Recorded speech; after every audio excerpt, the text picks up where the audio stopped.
Welcome to Lost Relation Chronicles. A fly on the wall. That's all I wanted to be from the start. I was amazed that one lawyer allowed me to be a member of the jury, let alone two. I will never permit a lawyer on any jury in front of which I try a case. I explained that to the fellow members of my jury when they, sensibly, tried to make me foreman. There is a reason you don't want a lawyer on a jury. Whenever any legal issue comes up, or many issues related to the proceedings, people are likely to give deference to the opinion of a lawyer. They're more likely to be swayed. That's even more the case when you make the lawyer the foreman. He's likely to control the deliberations. It increases the risk that, instead of having 12 people combining their judgment and wisdom, you'll wind up with only one. I'd rather stay in the background and just give my input like everyone else. Come on, Jack. Do you think we're such sheep that we'll do whatever you say? Sarah Reynolds, 38, teacher, housewife with 2 daughters. We all have our own lives, make our own decisions. We're not going to be bulldozed. That's not what I said. I wouldn't want a doctor on my jury in a medical case. There are things he knows that the rest of the jury doesn't. They'll assume that if he understands something in a particular way, he's probably right, certainly more likely to be right than they are. I have full confidence in this jury. That's why I don't want to do anything that could remotely taint our decisions.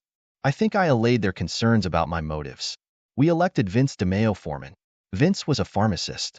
I wouldn't have wanted him on a jury in a case rooted in narcotics reactions, but we were going to be deciding about attempted murder and, as far as I knew, he had no personal experience.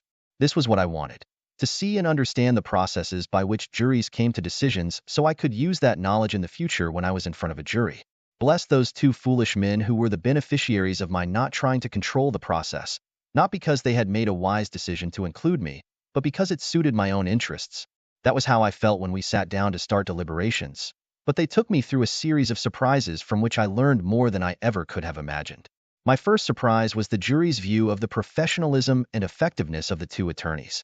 Heading into the jury room for deliberations, I thought they had done an admirable and workmanlike job. Adding together all the jurors who agreed with me, that made one.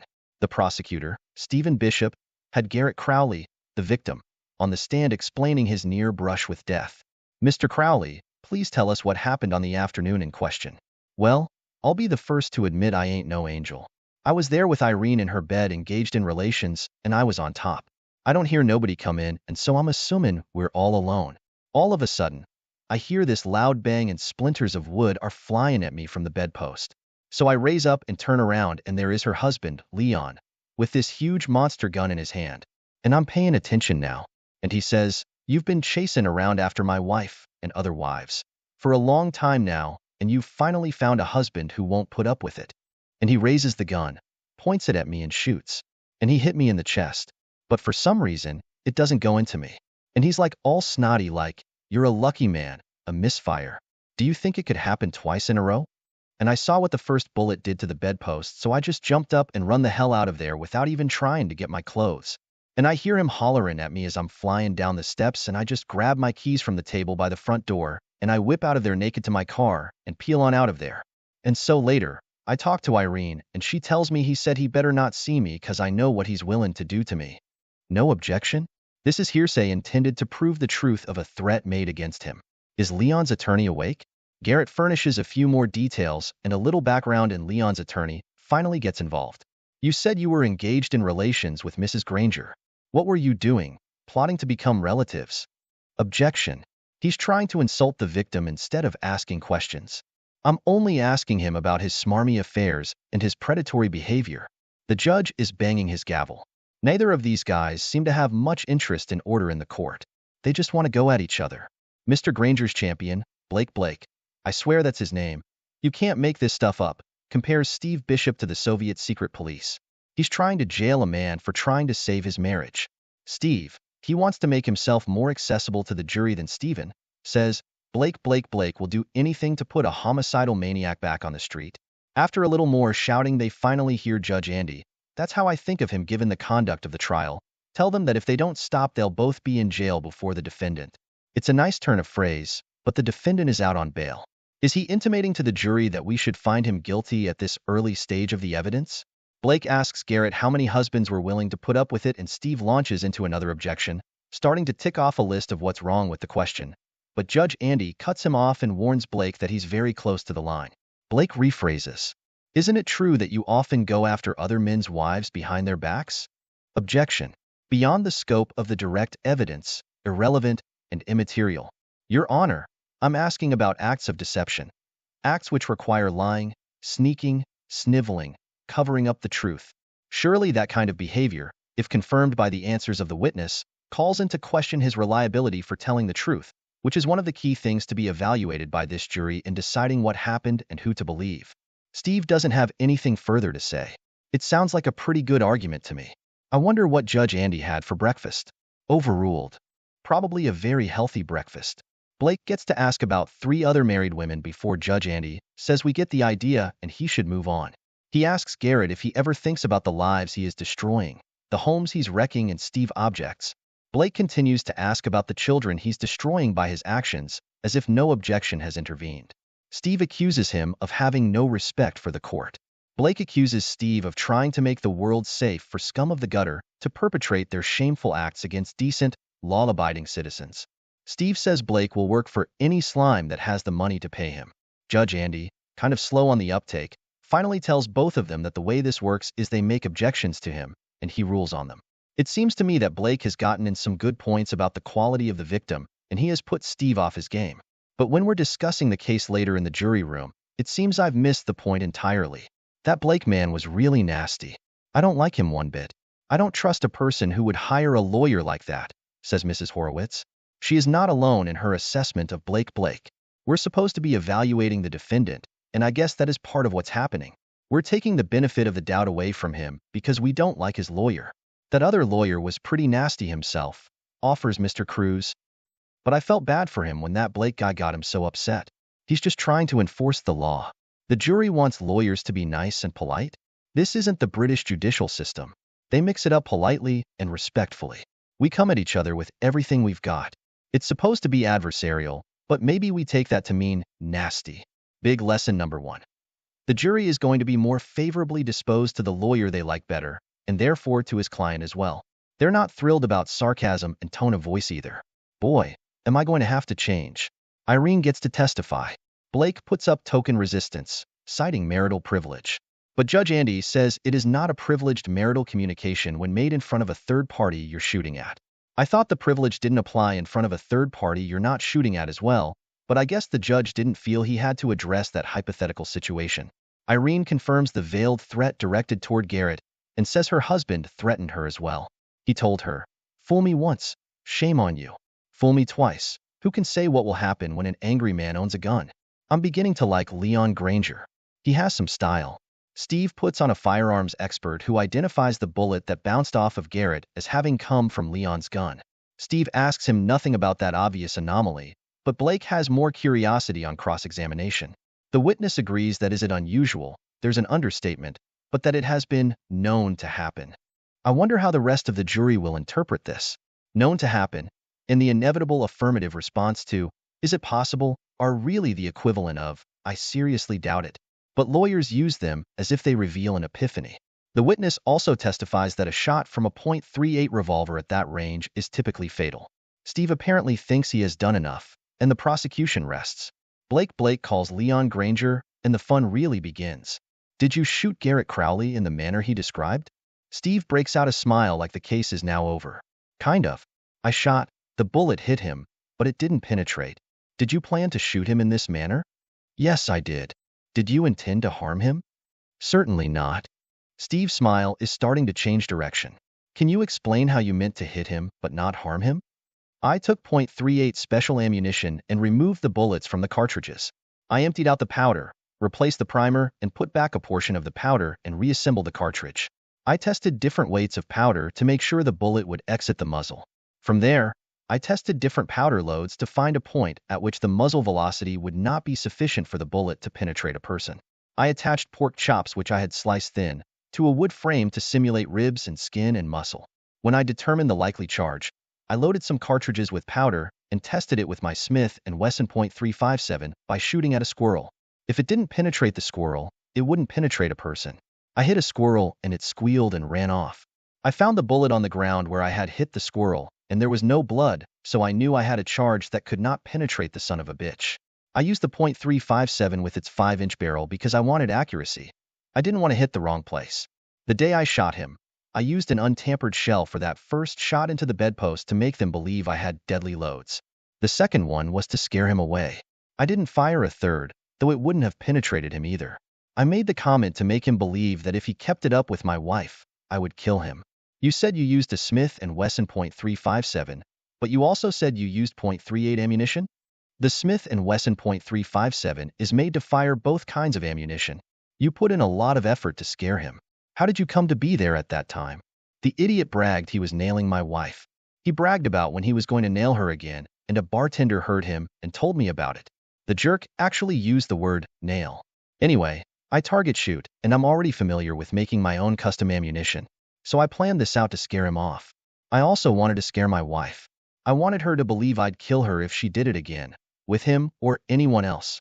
Unfortunately, I got prosecuted. So now everybody knows I'm a pushover. I guess I'll just have to settle for a divorce. Your witness. Blake could have elicited more detail. It was a good, if difficult to believe, story. More detail might have made it more believable. Mr. Granger, do you really expect us to believe that you intentionally shot Garrett Crowley point blank, but you never had any intention of harming him? Steve's tone was condescending. I thought it was a colossal mistake. His innuendo and his mocking question could easily be defeated with a simple yes. Then what? But Blake must have prepared him. Certainly. And if you doubt me, bring in the gun and shoot me with it. Quite a bit of chatter erupted in the courtroom, and Judge Andy had to gavel it away. Steve was not a stupid man, and he recovered much better than I would have. It's easy for you to say that, Mr. Granger, since you know the judge would never allow it. Is that a question? Have I lost all conception of the English language, or is Mr. Bishop testifying without the benefit of taking the oath or having any actual evidence pertinent to this case? I thought Steve's tone was condescending, but Blake made it sound courteous by comparison. Steve started to argue that Blake was mocking him, which he was. Blake argued that Steve was taking inappropriate liberties, which he was. The judge argued that, well, we couldn't hear him because Steve and Blake were shouting at each other and ignoring him. The gavel put an end to that. He warned them both. They both proclaimed penitence, though you would have had to look under a rock to find their sincerity. It was as entertaining as a court show on TV. Steve was not quite done with Leon. He had that look on his face, the one that says he's got a killer follow-up question. That look is usually followed up with the stupidest question in the case. You fired at his chest, but couldn't you just as easily have hit him in the throat or somewhere else that may have killed him? No, it was probably the stupidest question I had ever heard in court. Hey, at that distance, I could have circumcised the prick. The judge finally got the courtroom under control and admonished us all to refrain from further outbursts. But I was looking at him when Leon made the statement. A quick puff of air expelled from his lips before he got himself under control. If he had been drinking at the time, he would have sprayed both attorneys and probably the first row as well. Not many witnesses after that I got my opportunity to decline election as foreman. Mrs. Horowitz ushered the jury to their first consensus. Blake was really obnoxious. Steve Bishop was just unpleasant by comparison. It's much harder to believe the evidence Blake's putting on when you know what a creep he is. I mean, doesn't it seem like he'd be willing to put on any kind of evidence that would help his case, even if it wasn't true? I never thought of it that way, said Sarah Reynolds. Neither had I, because it seemed a stupid way to think of it. How do I get these people to talk about the actual evidence? I needn't have worried. I think he deserved it. Hell, I think he would have deserved it if the bullet hadn't misfired. You don't be messing around with married women. If I caught my wife like that, she'd be lying in a pool of his blood. Terry Robinson wasn't married, but if he does marry, his wife had best be faithful. That's not what happened, said Harriet Turner, the librarian. The judge told us about this. It would be completely different if he walked in on them and shot him. That would be in the heat of passion, he said. This guy planned it out. I don't know if he did all that stuff with the bullets, but he knew when they'd be there and he had a plan. He could have stopped her if he wanted. But, no. He wanted to shoot the guy. Don't tell me. That's completely different. Mr. Cruz agreed. I don't know what I'd do. I'm not sure you really know until it happens. But this guy knew and he was waiting for them. That's premeditated. Mrs. Horowitz couldn't leave Blake alone. Did you see what he was wearing? I mean, I have no problem with spending a lot of money on clothes. You ladies know what I mean. But his suit and tie were so gaudy. I think he'd glow in the dark. Too true, said Harriet Turner. I wouldn't let that man even try to sell me life insurance. They discussed Steve Bishop's clothing and demeanor. He dressed just fine, but he was contentious enough that he might have fared badly with a less unpleasant opponent. I was starting to feel nauseous. What kind of case did you have to put on to make these people pay attention to the facts? Around the time I was starting to despair, Vince DeMeo did what a foreman should. He started talking about the case. All that other stuff aside, and however much you believe a guy or the witnesses somebody calls, what we know for sure is that Leon knew that Garrett had been with his wife before and that he was going to be with her again. He made some kind of plan, and he surprised them and he shot the guy. Nobody disputes that.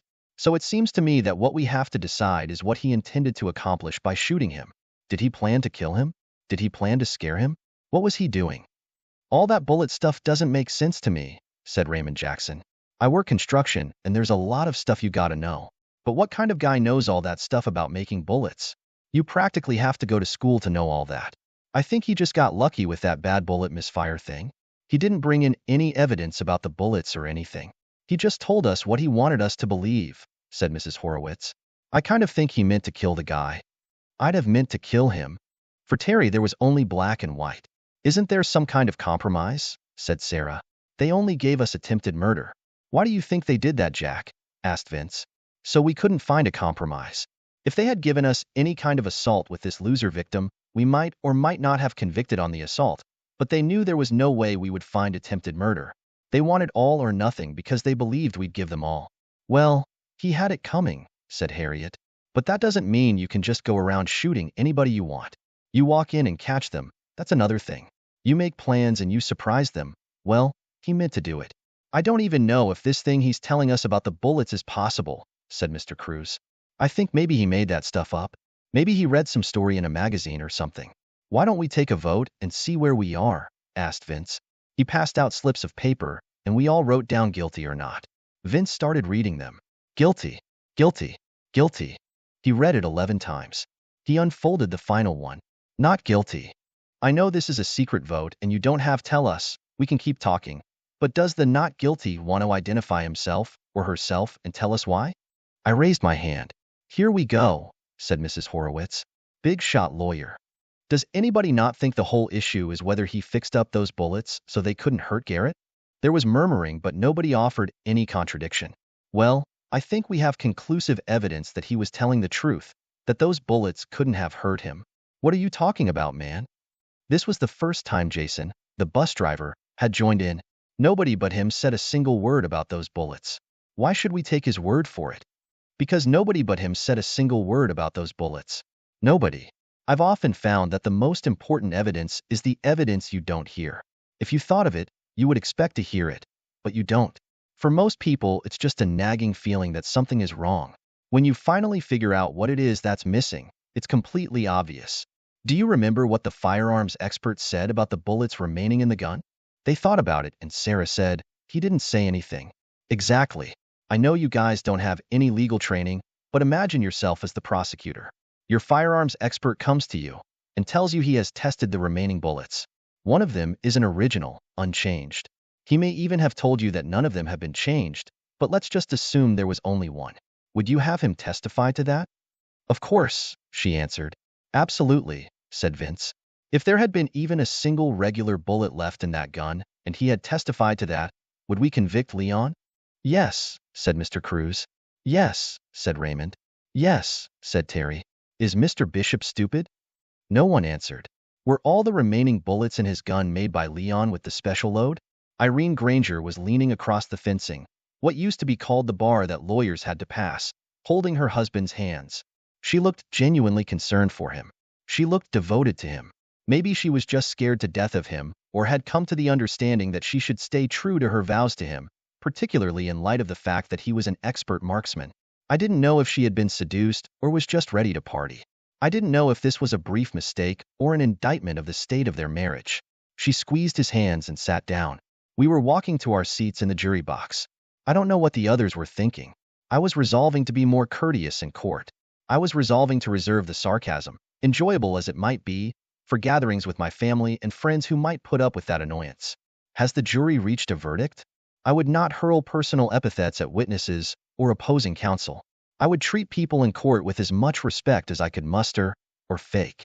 We have, Your Honor, said Vince. I would not tell a witness he was a liar unless he demonstrated it repeatedly. I would tell him he was lying or that his statement was untrue. Hate the sin, not the sinner. In the matter of the Commonwealth versus Leon Granger, on the charge of attempted murder, what say you? I would say it in a pleasant tone of voice, revealing myself to be a genuinely admirable human being. But if the scumsucker kept lying and evading my questions, I would rip him anew. Old habits die hard. We find the defendant not guilty. Dear listeners, please share your thoughts in the comments section below and don't forget to like, share, and subscribe.